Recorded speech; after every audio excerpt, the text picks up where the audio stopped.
महात्मा गांधी ना तो महात्मा था और ना ही राष्ट्रपिता।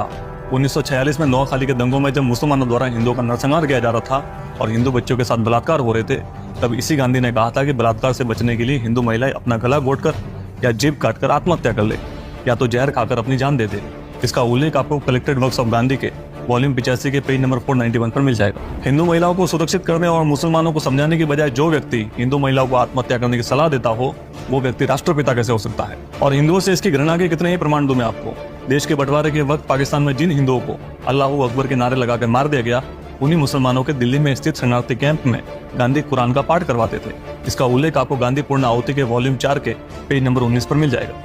इसके अलावा जो हिंदू पाकिस्तान से भारत आए थे, उनके घर भारत से जाने वाले मुसलमानों को दिए गए। ऐसे में जो खाली पड़े मुसलमानों के घर भारत में थे, वो पाकिस्तान से आने वाले हिंदू को मिलने चाहिए थे, लेकिन गांधी ने इसका भी विरोध किया।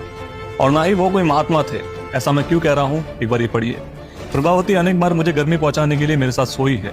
जब वो थर-थर कांपती जमीन पर मेरे लिए पड़ी रहती थी तो मैं उसे अपने में समेट लेता था। ये शब्द है सो कॉल्ड महात्मा के, जो उन्होंने एक पत्र में अपने सहयोगी मुन्ना लाल शाह को लिखे थे। इसका उल्लेख आपको कलेक्टेड वर्क्स ऑफ गांधी के वॉल्यूम 79 के पेज नंबर 213 पर मिल जाएगा। वो मुझे कपड़े उतारने के लिए जरूर कहते थे, लेकिन मैं कुछ वस्त्र पहने रहती थी और मैं कई बार बापू के साथ उनके ब्रह्मचर्य में उनका साथ देने के लिए सो चुकी हूँ, और तब मेरी उम्र केवल 16 वर्ष थी। ये शब्द है सुशीला के, जो उन्होंने वेद मेहता को दिए एक इंटरव्यू में कहे थे। इसका उल्लेख आपको Mahatma Gandhi and his apostles के पेज नंबर 201 पर मिल जाएगा।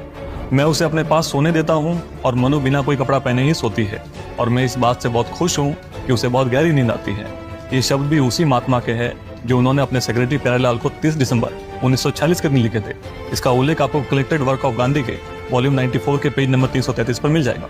प्रभावती जयप्रकाश नारायण की पत्नी थी, मनुबेन गांधी की पोती थी और सुशीला महात्मा गांधी के सेक्रेटरी प्यारेलाल की बहन। जो व्यक्ति अपने ब्रह्मचर्य का प्रयोग अपनी पोती और बेटी जैसी सुशीला के साथ करता हो, इतना कामुक व्यक्ति महात्मा कैसे हो सकता है? और जो गांधी जीवन भर भारत को एक रखने की बात करते रहे, वही गांधी 31 मार्च 1946 के दिन कहते हैं कि देश का बंटवारा मेरी लाश पर होगा।